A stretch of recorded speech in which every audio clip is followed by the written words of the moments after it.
হাইকোর্টের নির্দেশনার পরও শিক্ষা প্রতিষ্ঠানে গড়ে ওঠেনি যৌন নিপীড়ন রোধে অভিযোগ কমিটি। হয়রানি প্রতিরোধে স্বতন্ত্র আইন করার তাগিদ নারী নেত্রীদের। জাকার্তায় আফ্রো এশিয়া সম্মেলনের শেষ দিনের প্ল্যানারি সেশনের বৈঠক সহ-সভাপতিত্ব করলেন শেখ হাসিনা। সিটি কর্পোরেশন নির্বাচনের আর মাত্র 4 দিন বাকি। প্রচারণায় শেষ মুহূর্তে ব্যস্ততায় প্রার্থীরা। রাজধানীতে যানজটে প্রতিদিন গড়ে 7 ঘন্টা আটকে থাকতে হয় প্রতিটি যানবাহন। ভোগান্তিতে নগরবাসী। কার্যকর ব্যবস্থা নেয়ার দাবি বিশেষজ্ঞদের। এবং বৈশাখের শুরুতেই গরমে অতিষ্ঠ রাজশাহী অঞ্চলের মানুষ। লোডশেডিং বাড়িয়েছে ভোগান্তি। পদ্মায় পানি না থাকায় প্রভাব পড়ছে বেশি, বলছেন পরিবেশবিদরা।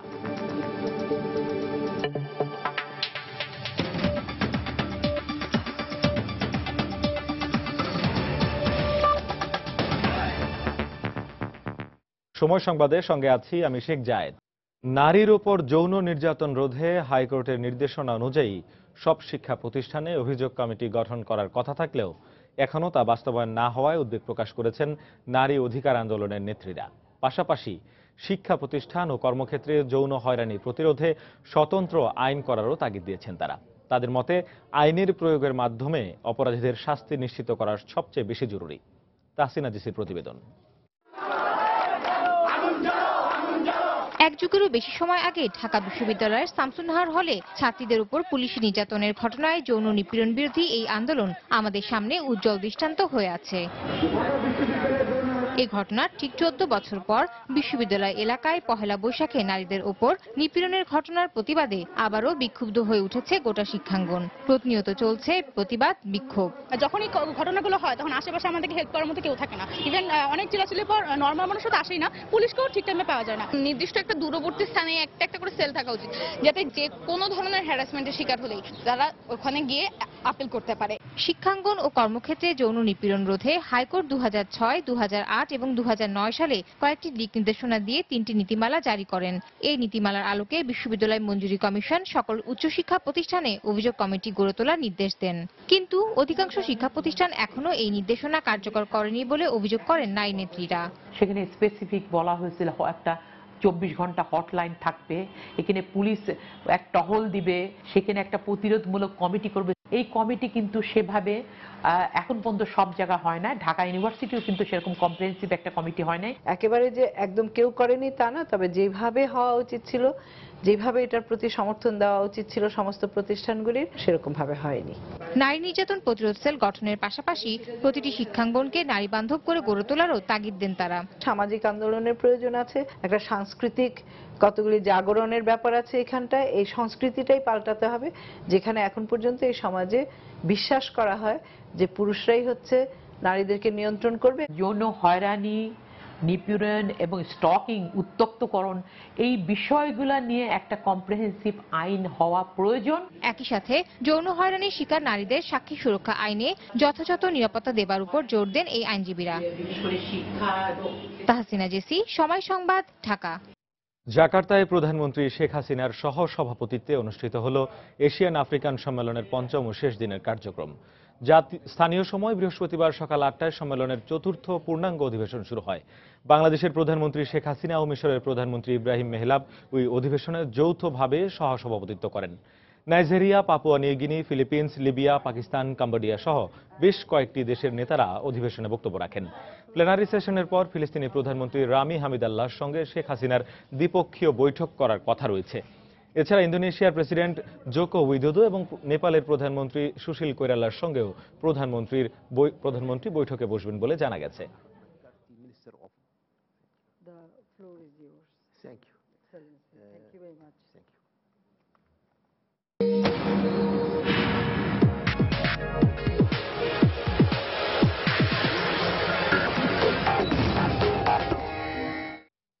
চার দিন পরেই ঢাকা সিটি কর্পোরেশন নির্বাচন, তাই ব্যাপক উৎসাহ উদ্দীপনা নিয়ে রাজধানীর বিভিন্ন এলাকায় নির্বাচনী প্রচারণা চালাচ্ছেন ঢাকা উত্তর ও দক্ষিণ সিটি কর্পোরেশন নির্বাচনের মেয়র ও কাউন্সিলর প্রার্থীরা।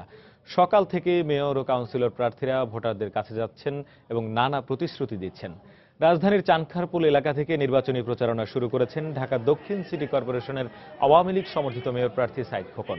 এছাড়াও বিএনপি সমর্থিত মেয়র প্রার্থী মির্জা আব্বাসের পক্ষে ইস্কাটন রোডের হলি ফ্যামিলি হাসপাতাল, ঢাকা বিশ্ববিদ্যালয় ও ঢাকা মেডিকেল কলেজ হাসপাতাল এলাকায় জনসংযোগ করেছেন তার স্ত্রী আফরোজা আব্বাস।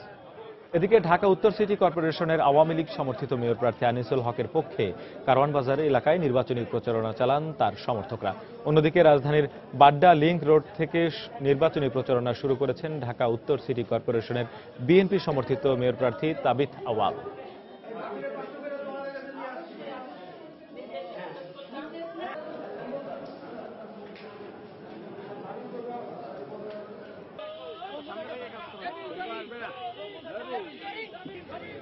ঢাকাবাসীর কাছে আমি আগেও বলেছি, ইলিশ মাছ মার্কায় আমাকে একটা ভোট দিবেন, ইনশাল্লাহ আমি একটা বাসযোগ্য নগরী ঢাকাবাসীর কাছে করে দিব। আমি ঢাকার সন্তান, ঢাকাবাসীর ভোটে আমার হক বেশি। আমার হক অবশ্যই আমার যারা মুরব্বিয়ান আছেন, আমার যারা অভিভাবক আছেন আমাকে ফিরিয়ে দেবে না, আমাকে অবশ্যই তারা সমর্থন দিবে, ভালোবাসা দিবে। সেনাবাহিনী ফুল ম্যাজিস্ট্রেট পাওয়ার দিয়ে যদি মোতায়েন করতো, সেনাবাহিনী সবসময় নিরপেক্ষ থাকে। এখন আমাদের ভরসা, আমরা আশা করব যে আইন শৃঙ্খলা বাহিনী এবং আপনারা সাংবাদিক ভাইরা নিরপেক্ষভাবে, আমরা কোনো পক্ষপাতিত্ব চাই না, আমরা শুধু চাই আপনারা নিরপেক্ষ ভূমিকা পালন করে সবাইকে সহায়তা করবেন যেন জনগণ সুষ্ঠুভাবে ভোট দিতে পারে।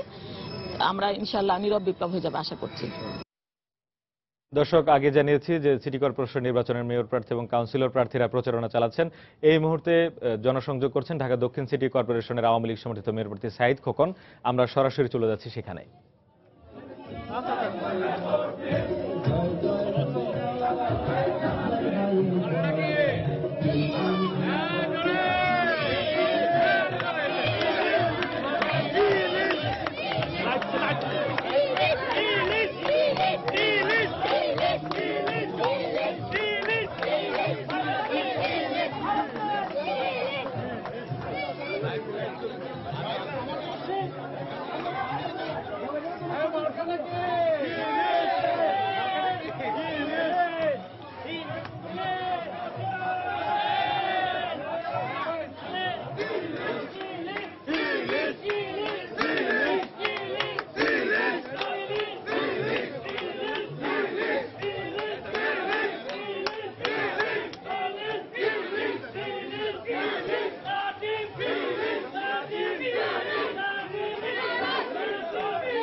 দর্শক, রাজধানীর সিদ্দিক বাজার এলাকায় জনসংযোগ করছেন ঢাকা দক্ষিণ সিটি কর্পোরেশনের আওয়ামী লীগ সমর্থিত মেয়র প্রার্থী সাঈদ খোকন। আমরা সরাসরি ছিলাম সেখানে। ঢাকা দক্ষিণ সিটি কর্পোরেশনের বিএনপি সমর্থিত মেয়র প্রার্থী মির্জা আব্বাসের পক্ষে তার স্ত্রী আফরোজা আব্বাস ঢাকা মেডিকেল কলেজ এলাকায় নির্বাচনী প্রচারণা চালাচ্ছেন। এই মুহূর্তে সেখানে আছেন আমাদের রিপোর্টার ইজাজ সৌমিক। আমরা সরাসরি চলে যাচ্ছি তার কাছে। সৌমিক,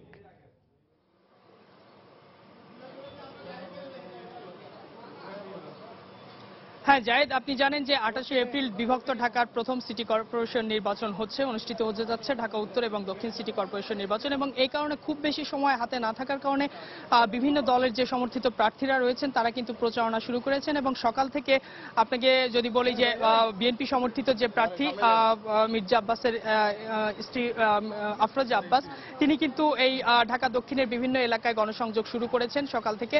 যেটা আপনাদেরকে এর আগেও জানিয়েছি যে হলি ফ্যামিলি মেডিকেল কলেজ যে হসপিটাল, সেখানে কিন্তু তিনি সকালে প্রচারণা চালিয়েছেন এবং সেটা শেষ করে তিনি ঢাকা বিশ্ববিদ্যালয়ের বিভিন্ন এলাকায়, বিশেষ করে শিক্ষকদের যে আবাসিক কোয়ার্টারগুলো রয়েছে সেখানে কিন্তু তিনি গণসংযোগ করেছেন। এছাড়া উদয়ন স্কুলের আশেপাশে তিনি কিন্তু গণসংযোগ করেছেন এবং এর বাইরে সেই গণসংযোগ শেষ করে তিনি আফরোজা আব্বাস তিনি প্রকৌশল বিশ্ববিদ্যালয় এলাকার যে স্টাফ কোয়ার্টারগুলো রয়েছে, যেখানে আবাসিক শিক্ষক এবং অন্যান্য কর্মচারীরা থাকেন, সেখানে কিন্তু তিনি প্রচারণা চালিয়েছেন। সেটা শেষ করে এই মুহূর্তে মুহূর্তে তিনি ঢাকা মেডিকেল কলেজ হসপিটালে রয়েছেন এবং সেখানে প্রচারণা চালাচ্ছেন। আমার পিছনে যেটা দেখতে পাচ্ছেন যে মির্জা আব্বাসের যে অনুসারীরা রয়েছেন তারা কিন্তু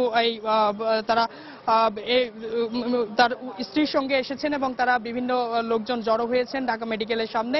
শুধুমাত্র অল্প কিছু লোকজন নিয়ে মির্জা আব্বাসের ওয়াইফ তার স্ত্রী কিন্তু ঢাকা মেডিকেল কলেজের যে প্রশাসনিক ভবন সেই প্রশাসনিক ভবনের ভিতরে প্রবেশ করেছেন। এখানে আপনি জানেন যে এই ঢাকা মেডিকেল কলেজের প্রশাসনিক যে কর্মকর্তারা রয়েছেন তারা কিন্তু এই মেডিকেল কলেজের আশেপাশে অর্থাৎ ঢাকা দক্ষিণের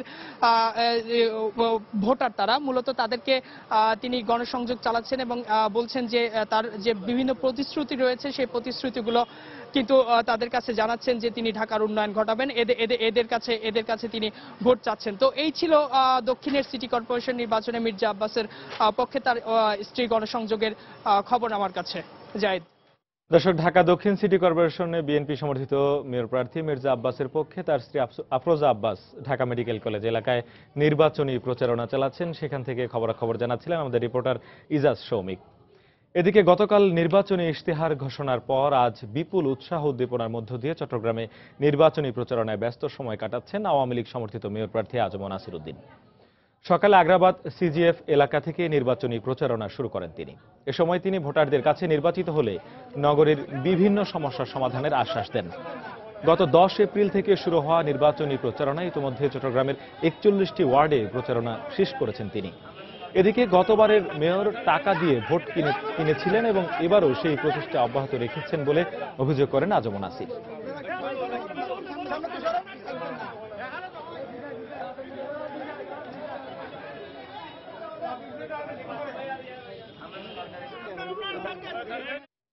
সময় সংবাদে আরো থাকছে।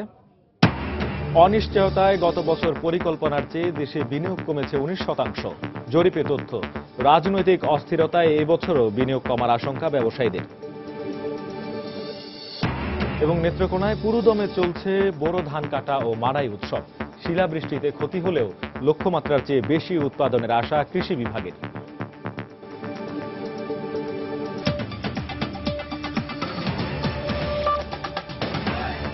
রাজধানী ঢাকায় দিন দিন বেড়েই চলেছে যানজট। বিশেষজ্ঞরা বলছেন রাজধানীতে প্রতিদিন গড়ে প্রতিটি যানবাহনকে 7 ঘন্টা যানজটে আটকে থাকতে হয়। ঘন্টার পর ঘন্টা এসব যানজটে আটকে থাকা ভুক্তভোগী মানুষগুলোর নাভিশ্বাস যেন নিত্যসঙ্গী। রাস্তা সম্প্রসারণ, কার্যকর ফ্লাইওভার নির্মাণ এবং অবৈধ ফুটপাত ও পার্কিং উচ্ছেদ সহ কর্তৃপক্ষের দায়িত্বশীল আচরণ এই সমস্যার সমাধান করতে পারে বলে মনে করছেন বিশেষজ্ঞরা। কামরুজ্জামান মামুনের রিপোর্ট। 1926 সালে কবিগুরু শেষ যেবার ঢাকায় এসেছিলেন মুগ্ধ হয়েছিলেন তিনি। তবে আজকের যানজটের নগরী ঢাকা দেখলে নিশ্চয়ই তিনি হতেন বিস্মিত। বিশেষজ্ঞের ভাষ্য অনুসারে প্রতিদিন যানজটের কারণে গড়ে 7 ঘন্টা আটকে থাকে প্রতিটি যানবাহন, আর তাতে বাৎসরিক ক্ষতি হয় 34 থেকে 42 হাজার কোটি টাকা। আয়তনের তুলনায় অনেক বেশি সড়কের রাজধানীতে মোট যানবাহনের 80%ই প্রাইভেট কার। এছাড়া ঢাকায় মোট 20টি রেল ক্রসিং পয়েন্টে প্রতিদিন রেলগাড়ি চলে 72টি, আর তাতেও যানবাহন আটকে থাকে গড়ে 6 ঘন্টা।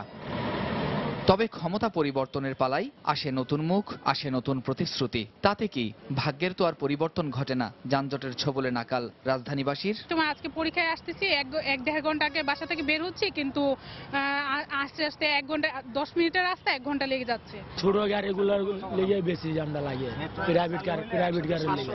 এই গাড়িগুলো যদি মনে করেন একটা শিডিউল অনুযায়ী থাকতো, এই সময় অফিসের গাড়িগুলো নামবে বা এই সময় কলেজের গাড়িগুলো নামবে, সেক্ষেত্রে আর কি সুবিধা হইতো।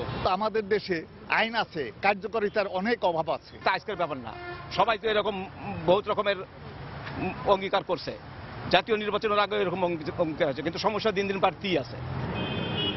যানজট নির্ভর সমাজ ব্যবস্থায় অচল হয়ে পড়ছে উন্নয়নের চাকা, আর তার দীর্ঘমেয়াদী প্রভাবে প্রতিযোগিতার দৌড়ে পেছনে পড়তে হতে পারে বাংলাদেশকে। মতামত এই বিশেষজ্ঞের। পথচারী বান্ধব নগরী তৈরি করার যে স্ট্র্যাটেজিক ট্রান্সপোর্ট প্ল্যান, সেটিকে জরুরি কার্যকর করা, প্রাইভেট গাড়ি নিয়ন্ত্রণ, গণপরিবহন ব্যবস্থাকে সুসজ্জিত করা এবং পথচারী বান্ধব করে বিপুল মানুষকে চলাফেরায় সহজলভ্য করা, এই 3টি কাজ করলেই যানজট প্রায় 50% কমে যাবে। যানজট যন্ত্রণা উত্তরণে 2001 সালে প্রণীত হয় ঢাকা যানবাহন সমন্বয় বোর্ড আইন।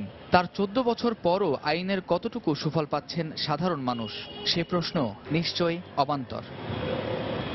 কামরুজ্জামান মামুন, সময় সংবাদ, ঢাকা। সিলেট শাহজালাল বিশ্ববিদ্যালয়ে উপাচার্যের পদত্যাগের দাবিতে লাগাতার আন্দোলনের অংশ হিসেবে ভিসি ভবনের সামনে অবস্থান নিয়েছেন ডক্টর জাফর ইকবালের নেতৃত্বাধীন মহান মুক্তিযুদ্ধের চেতনায় উদ্বুদ্ধ পরিষদের শিক্ষকরা। এদিকে সকালে সিন্ডিকেটের বৈঠক থেকে 1 মে থেকে ভিসির 2 মাসের ছুটিতে যাওয়ার সিদ্ধান্তের কথা জানানো হয়েছে। এই মুহূর্তে সেখানে আছেন আমাদের রিপোর্টার আব্দুল আহাদ। সরাসরি চলে যাচ্ছি তার কাছে। আহাদ, ধন্যবাদ।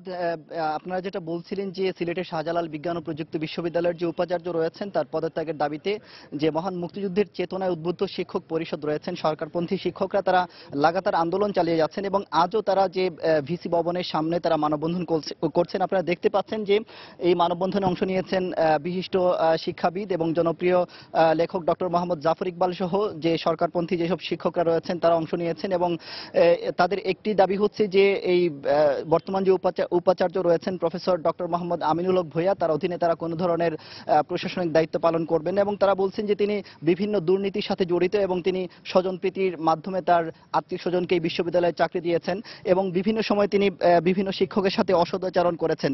তো আমরা এখন কথা বলবো একজন আন্দোলনকারী শিক্ষকের সাথে যে স্যার, আপনারা যে আন্দোলন করছেন, আপনাদের আন্দোলনের দাবিটা কি এবং আপনারা এই ভিসিকে কি জন্য অপসারণের দাবি করছেন?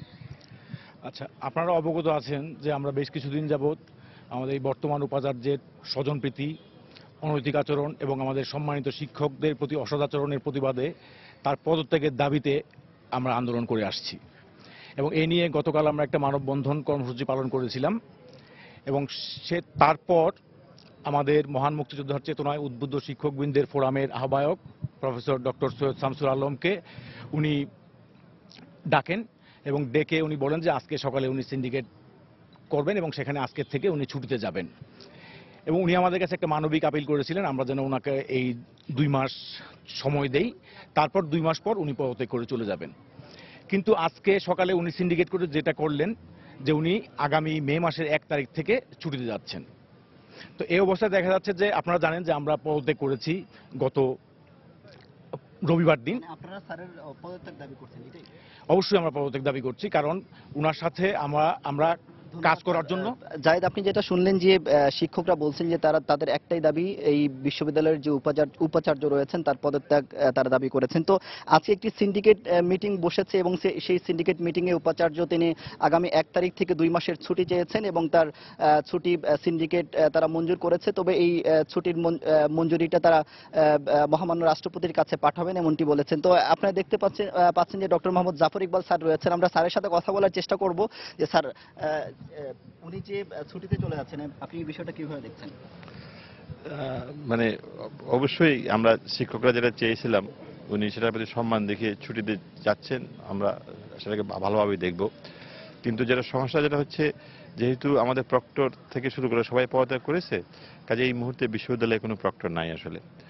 কাজে যদি কোনো প্রক্টর নিয়োগ না দেওয়া হয় তাহলে বিশ্ববিদ্যালয় একটা খুব ভালনারেবল পজিশনে থাকে, সমস্যায় থাকে। কাজে এই সমস্যাটা তো সমাধান করতে হবে, তাই না? কাজে এই সমস্যাটা কীভাবে সমাধান হবে আমি জানি না, তাই না? কাজে যেন আমরা প্রক্টর নিয়োগ করে বিশ্ববিদ্যালয়টাকে সচল রাখতে পারি কিংবা অ্যাটলিস্ট সেফ রাখতে পারি, ওইটা আমাদেরকে কোনোভাবে গ্যারান্টি করতে হবে। এটা কিন্তু এখনো গ্যারান্টি হয়নি। ধন্যবাদ স্যার। যাই আপনি যেটা শুনলেন যে ডক্টর মোহাম্মদ জাফর ইকবাল স্যার অনেকটা সমাধানের কিছুটা পথ উনি বলে দিয়েছেন। তো আমার কাছে এই ছিল সিলেটের শাহজালাল বিশ্ববিদ্যালয়ের সর্বশেষ খবর। জায়েদ। সিলেট শাহজালাল বিশ্ববিদ্যালয়ের উপাচার্যের পদত্যাগের দাবিতে লাগাতার আন্দোলনের অংশ হিসেবে ভিসি ভবনের সামনে অবস্থান নিয়েছেন ডক্টর জাফর ইকবালের নেতৃত্বাধীন মহান মুক্তিযুদ্ধের চেতনায় উদ্বুদ্ধ পরিষদের শিক্ষকরা। সেখানকার খবরাখবর জানাচ্ছিলেন আমাদের রিপোর্টার আব্দুল আহাদ। রাঙ্গামাটিতে বাস উল্টে খাদে পড়ে 2 জন নিহত হয়েছেন। এ সময় আহত হয়েছেন আরো 10 জন। সকালে সদর উপজেলার সাপছড়িতে এই দুর্ঘটনা ঘটে। পুলিশ ও আহত যাত্রীরা জানায়, সাপ্তাহিক বাজারের জন্য ব্যবসায়ীরা শহরের রিজার্ভ বাজার থেকে ঘিলাছড়ি বাজারে যাচ্ছিল। পথে সাপছড়ি এলাকায় পৌঁছালে রাঙ্গামাটি খাগড়াছড়ি সড়কে হঠাৎ বাসটি উল্টে যায়। এ সময় আহতদের উদ্ধার করে হাসপাতালে নেয়ার পথে মামুন ও আলমগীর নামে 2 ব্যবসায়ী মারা যান। বাকিদের মধ্যে আহত 10 জন জেলা সদর হাসপাতালে চিকিৎসাধীন আছেন। ডাকাতের গুলিতে নিহত কমার্স ব্যাংকের সাভার কাঠগড়া শাখার ব্যবস্থাপক মোহাম্মদ অলিউল্লাহর মরদেহ তার গ্রামের বাড়ি জামালপুরে দাফন করা হয়েছে। গতকাল বিকেলে সদর উপজেলার অনন্তবাড়ি গ্রামে অলিউল্লাহর লাশ পৌঁছায়। এ সময় কান্নায় ভেঙে পড়েন স্বজনরা। জানাজা শেষে সন্ধ্যায় পারিবারিক কবরস্থানে তাকে দাফন করা হয়। জনতা ব্যাংকে যোগদানের মাধ্যমে কর্মজীবন শুরু করেন অলিউল্লাহ। 5 বছর আগে জনতা ব্যাংক থেকে বাংলাদেশ কমার্স ব্যাংকে যোগ দিয়েছিলেন তিনি।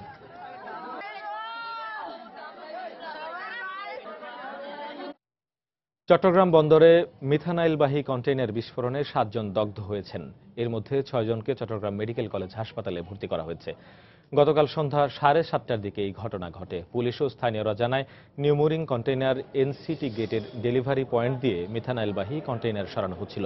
এ সময় কন্টেইনারটি লরি থেকে পড়ে গ্যাসের বিস্ফোরণ হয়। এতে কন্টেইনারে আগুন ধরে গেলে 7 জন দগ্ধ হন। খবর পেয়ে বন্দর ও আগ্রাবাদ ফায়ার সার্ভিসের 2টি ইউনিট ঘটনাস্থলে গিয়ে আগুন নিয়ন্ত্রণে আনে। রশি বানতেছি ডাম তোলার জন্য, তো বেলাল নামে ওই লোকটা ভিতরে গিয়ে আপনার ওই ধাম ভাঙের, বাকি 2 জন গাড়ির ভিতরে, 2 জন কন্টেনারের ভিতরে, শুধু এতটুকু দেখছে, আর কিছু দেখি নাই। হঠাৎ বিস্ফোরণে লোকগুলা ছিটকে পড়ে একটা গাড়ির কভার ভ্যানের শেষ পর্যায়ে গিয়ে ধাক্কা খেয়ে একের ওপর এক পরে আহত হয়। সাতক্ষীরায় মা ও 2 মেয়েকে বিষ খাইয়ে হত্যার অভিযোগ করেছেন তাদের স্বজনরা। এই ঘটনায় জড়িত সন্দেহে 3 জনকে আটক করেছে পুলিশ। গতকাল বিকেল 5টার দিকে দেবহাটা উপজেলার টিকেট গ্রামের একটি পুকুর থেকে অষ্টমী সরকার এবং তার 2 মেয়ে বন্যা ও পাখির লাশ উদ্ধার করা হয়। স্বজনদের অভিযোগ, অষ্টমীর শ্বশুরবাড়ির লোকজন বিষ খাইয়ে হত্যার পর তাদের লাশ পুকুরে ফেলে দিয়েছে। তবে পুলিশ জানায়, ময়নাতদন্ত শেষে নিশ্চিত হওয়া যাবে এটি হত্যা না আত্মহত্যা। এদিকে জিজ্ঞাসাবাদের জন্য এরই মধ্যে অষ্টমী সরকারের স্বামী প্রশান্ত সরকার, শ্বশুর প্রফুল্ল সরকার ও শাশুড়ি হিমেলাকে আটক করা হয়েছে।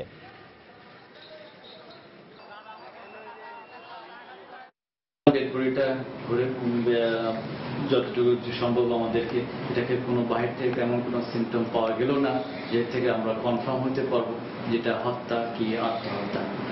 আমরা ডেড বডিকে থানায় নিয়ে এসে পোস্টমর্টমের জন্য সদর হাসপাতালে প্রেরণ করছি এবং সাথে সাথে আমাদের সন্দেহের তালিকায় তার স্বামী, তার শাশুড়ি এবং শ্বশুরকে আমরা জিজ্ঞাসাবাদের জন্য থানায় নিয়ে আসছি। নেত্রকোনার হাওর অঞ্চলে এখন পুরুদমে চলছে বোরো ধান কাটা ও মাড়াই উৎসব। মৌসুমের শেষ দিকে শিলাবৃষ্টিতেই কিছু ধানের জমি ক্ষতিগ্রস্ত হলেও সামগ্রিকভাবে লক্ষ্যমাত্রার চেয়ে বেশি উৎপাদন আশা করছে কৃষি বিভাগ।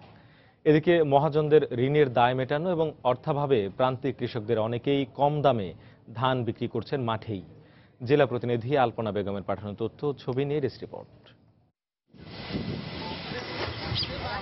নেত্রকোনার খালিয়াজুড়ি, মদন ও কলমাকান্দা উপজেলার হাওর অঞ্চলের দিগন্তজোড়া ফসলের মাঠ। স্বপ্নের ধান পাকায় কৃষকরা এখন শ্রম দিচ্ছেন ফসল ঘরে তুলতে। ব্যস্ততা তাই ধান কাটা ও মাড়াইয়ে।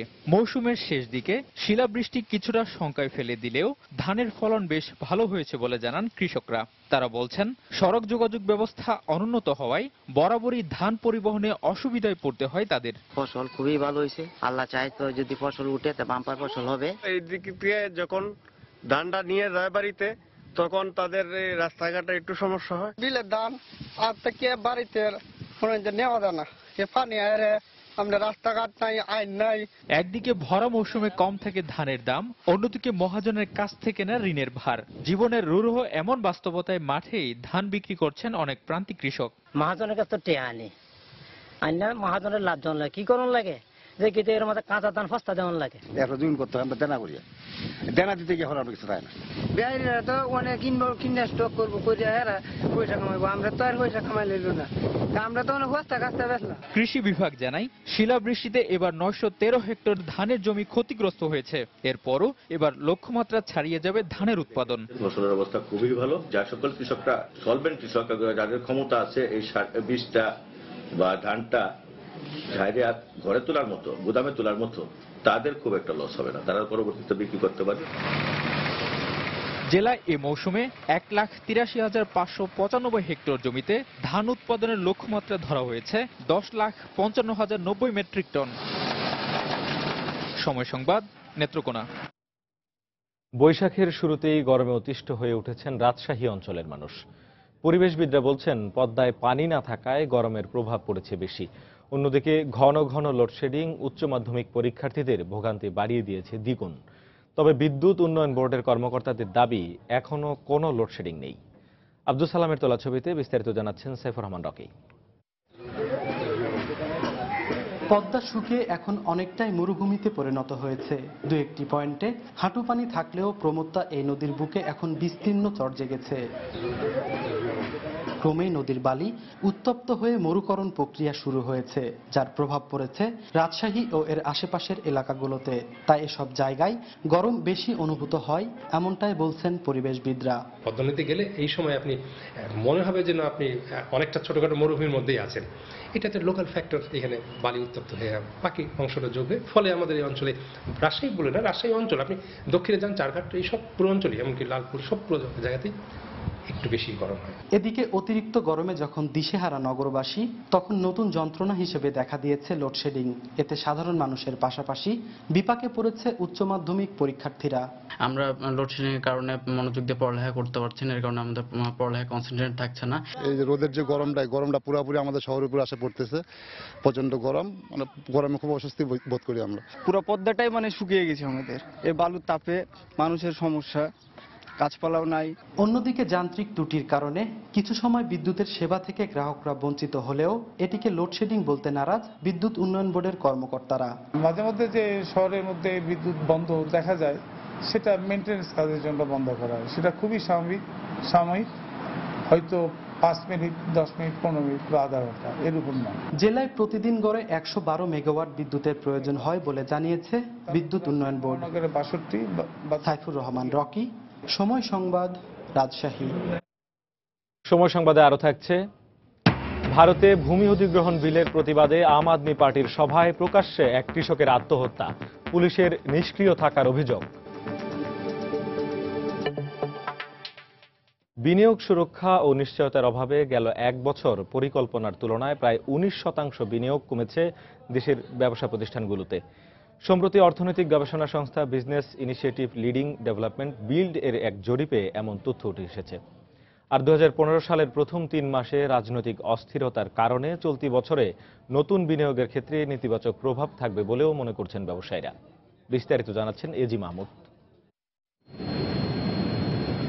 অর্থনীতি চাঙা রাখার মূল চালিকা শক্তি বিনিয়োগ, কিন্তু গেল বছরের জানুয়ারি থেকে জুন পর্যন্ত ব্যবসায়ীদের ব্যবসার আস্থা সূচক 9.74 হলেও জুলাই থেকে ডিসেম্বরে তা কমে হয়েছে 9.35 পয়েন্ট।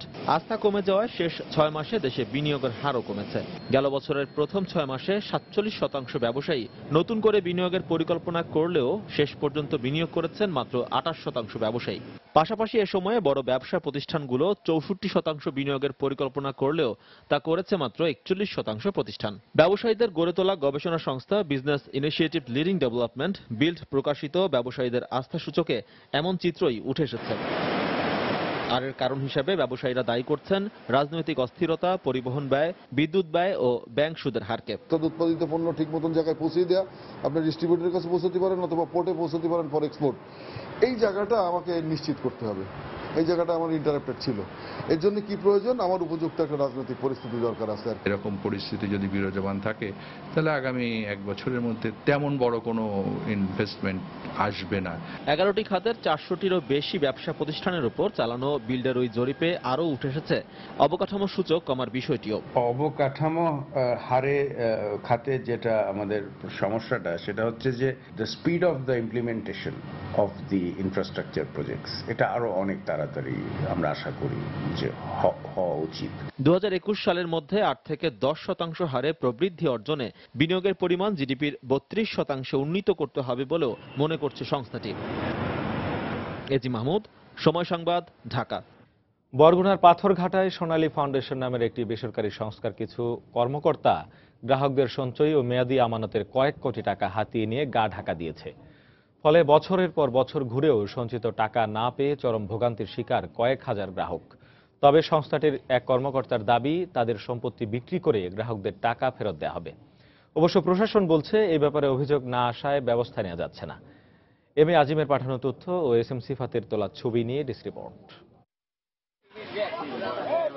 দরিদ্র এ মানুষগুলো বিভিন্ন মেয়াদে সাধ্যমতো টাকা জমা করেছিলেন সোনালী উন্নয়ন ফাউন্ডেশন নামের বেসরকারি একটি সংস্থায়, কিন্তু নিয়মানুযায়ী মুনাফা সহ 2 থেকে 3 বছর আগে টাকা ফেরত দেওয়ার কথা থাকলেও কাউকেই টাকা ফেরত দেয়নি সংস্থাটি। দিনের পর দিন সংস্থাটির অফিসে ধর্ণা দিয়েও কোনো উপায় খুঁজে পাননি তারা। আর এখন অফিসে গিয়ে অধিকাংশ কর্মকর্তা কর্মচারীকে খুঁজে পাচ্ছেন না তারা। 12 সালে আমার টাকাটা দেওয়ার কথা, আমার জমা টমা সব শেষ। এখন 15 সাল 3 বছর হয়ে গেছে, আমি আর খালি ঘুরাই, আজ না কাল না পরশু হয়। টাকা আমার দেন, হারা পলাইতে আগে পাইনি। 50 ঠরি খাতা সেলাই করছি আমি, এরপর আমি এই টাকা জমা দিছি। এখন দিনের পর দিন এরপর এবার ঘুরাই। গ্রাহকদের কথার মিল খুঁজে পাওয়া গেল সোনালী উন্নয়ন ফাউন্ডেশন নামের সংস্থাটিতে গিয়ে। অফিসের রুমগুলোতে চেয়ার টেবিল পড়ে আছে। একটি রুমে একজন জমা নিচ্ছেন ঋণের টাকা, তিনিও আছেন গ্রাহকদের তোপের মুখে। তবে জমিসহ সংস্থাটির বিভিন্ন সম্পত্তি বিক্রি করে টাকা ফেরত দেওয়ার আশ্বাস দিলেন এই কর্মকর্তা। বর্তমান প্রেক্ষাপটে এই দেশের এই অস্থিরতার কারণে আমরা আসলে ওই কাস্টমারও পাচ্ছি না তেমন। তো তার থেকে বোঝা যায় যে আমরা হয়তো 6 মাসের মধ্যে আমরা এই জমিগুলো বিক্রি করে সদস্যদের টাকা ফেরত দিতে পারবো। এদিকে বিষয়টি জানা থাকলেও প্রতারণার শিকার গ্রাহকদের কাছ থেকে কোনো অভিযোগ না আসায় ব্যবস্থা নিতে পারছে না বলে দাবি উপজেলা প্রশাসনের। যে বিষয়ে গুরুত্ব ছেড়ে লিখতে পারি, এটা আমাদের স্কোপ আছে, যেহেতু নন গভর্নমেন্ট অর্গানাইজেশন, জেলা প্রশাসকের মাধ্যমে আমরা লিখতে পারি। সেই ক্ষেত্রে আসলে একটা লিখিত অভিযোগ দরকার ছিল, কিন্তু কেউ কোনো গ্রাহক বা কেউ লিখিত কোনো অভিযোগ দেয়নি। 2009 সালে সংস্থাটি পাথরঘাটা উপজেলায় কাজ শুরু করে। নানা শ্রেণী পেশার 7109 জন গ্রাহক সংস্থাটিতে 4 কোটি টাকারও বেশি অর্থ জমা করেন। সময় সংবাদ, বরগুনা। আন্তর্জাতিক প্রসঙ্গ। ভারতে ভূমি অধিগ্রহণ বিলের প্রতিবাদে প্রকাশ্যে এক কৃষক আত্মহত্যা করেছেন। গতকাল দিল্লিতে কেন্দ্রীয় সরকারের জমি অধিগ্রহণ বিলের প্রতিবাদে আম আদমি পার্টি এএপি আয়োজিত প্রতিবাদ সভায় এই আত্মহত্যার ঘটনা ঘটে। এ সময় পুলিশ নিষ্ক্রিয় ছিল বলে অভিযোগ করেছে আম আদমি পার্টি। প্রতিবাদ সভাস্থলে একটি গাছের সাথে গলায় ফাঁস দিয়ে আত্মহত্যা করেন রাজস্থানের গাজেন্দ্র নামের এক কৃষক। প্রত্যক্ষদর্শী এএপির এক নেতা অভিযোগ করেন, পুলিশ চাইলেই গাজেন্দ্রকে বাঁচাতে পারতেন। তবে দিল্লির পুলিশ কমিশনার বিএস বাসুসি বলেছেন, ঘটনাস্থলে পৌঁছানোর আগেই গাজেন্দ্রর মৃত্যু হয়। এই ঘটনার তদন্ত করা হচ্ছে বলে জানিয়েছেন তিনি। এদিকে কৃষকের আত্মহত্যার ঘটনায় এক টুইটার বার্তায় শোক প্রকাশ করেছেন প্রধানমন্ত্রী নরেন্দ্র মোদী এবং স্বরাষ্ট্রমন্ত্রী রাজনাথ সিং। ভারতের পূর্বাঞ্চলীয় বিহার রাজ্যের বিভিন্ন স্থানে ঝড়ের আঘাতে 42 জনের মৃত্যু হয়েছে। এতে আহত হয়েছে আর অনেকে। গতকালের এই ঝড়ে ঘরবাড়ি, গাছপালা ও গবাদি পশুর ব্যাপক ক্ষয়ক্ষতি হয়েছে বলে জানায় স্থানীয় কর্তৃপক্ষ। বিহারের পূর্ণিয়া, মাধিপুরা, মাধুবানী ও সমস্তিপুর সহ মোট 12টি জেলায় ঘন্টায় 65 কিলোমিটার বেগে ঝড়টি আঘাত হানে। এতে গাছপালা ভেঙে রাস্তায় পড়ে থাকায় অনেক জায়গায় যোগাযোগ ব্যবস্থা ভেঙে পড়েছে। এছাড়া কোনো কোনো এলাকায় বিদ্যুৎ বিচ্ছিন্ন হয়ে পড়েছে। বিহারের মুখ্যমন্ত্রী গতকাল ঝড়ের কবলে পড়া বেশ কিছু স্থান পরিদর্শন করেন এবং এ ঘটনায় মৃত ব্যক্তিদের পরিবারকে 7 লাখ রুপি করে ক্ষতিপূরণ দেওয়ার ঘোষণা দেন।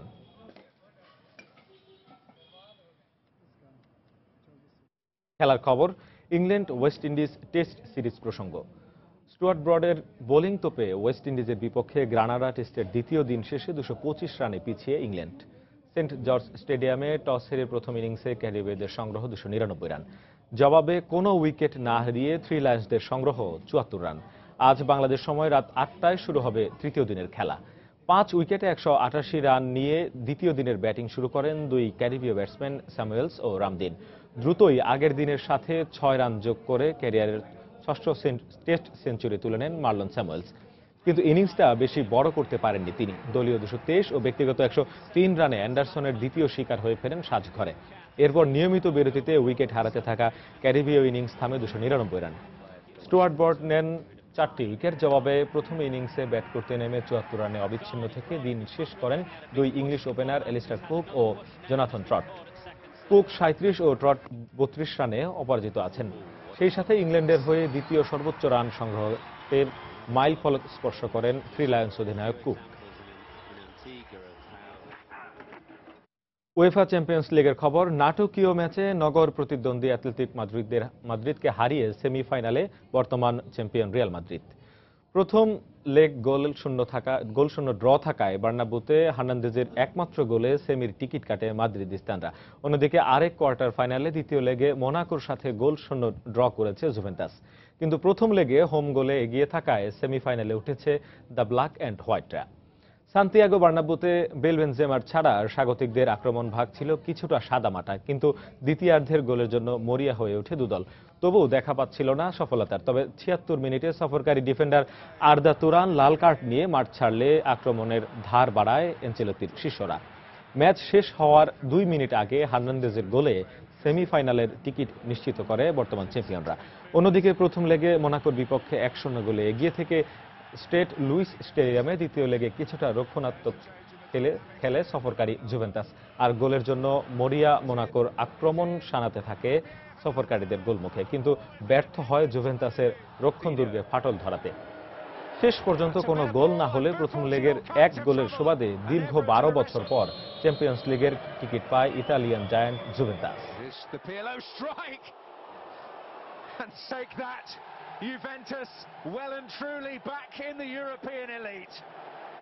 এ পর্যায়ে শীর্ষ সংবাদগুলো জানিয়ে দিচ্ছে আরেকবার। হাইকোর্টের নির্দেশনার পরও শিক্ষা প্রতিষ্ঠানে গড়ে ওঠেনি যৌন নিপীড়ন রোধে অভিযোগ কমিটি। হয়রানি প্রতিরোধে স্বতন্ত্র আইন করার তাগিদ নারী নেত্রীদের। জাকার্তায় আফ্রো এশিয়া সম্মেলনের শেষ দিনে প্ল্যানারি সেশনের বৈঠক, সহ সভাপতিত্ব করলেন শেখ হাসিনা। সিটি কর্পোরেশন নির্বাচনের আর মাত্র 4 দিন বাকি। প্রচার প্রচারণায় শেষ মুহূর্তের ব্যস্ততায় প্রার্থীরা। রাজধানীতে যানজটে প্রতিদিন গড়ে 7 ঘন্টা আটকে থাকে প্রতিটি যানবাহন। ভোগান্তিতে নগরবাসী। কার্যকর ব্যবস্থা নেয়ার দাবি বিশেষজ্ঞদের। এবং বৈশাখের শুরুতেই গরমে অতিষ্ঠ রাজশাহী অঞ্চলের মানুষ। লোডশেডিং বাড়িয়েছে ভোগান্তি। পদ্মায় পানি না থাকায় প্রভাব পড়ছে বেশি, বলছেন পরিবেশবিদরা। এই ছিল এখনকার মতো। যে কোনো খবর পেতে ভিজিট করুন সময়নিউজ.টিভি। যে কোনো বাংলা লিংক, রবিও সিরিজের নম্বর থেকে সময় সংবাদের খবর, অনুষ্ঠান সম্পর্কে জানতে এবং যে কোনো তথ্য সময় সংবাদকে জানাতে ডায়াল করুন 1624 নম্বরে। এছাড়া এইমাত্র পাওয়া খবর মোবাইলে পেতে SMS করুন *BN লিখে পাঠিয়ে দিন 1624 নম্বরে। সঙ্গে থাকুন সময়ের।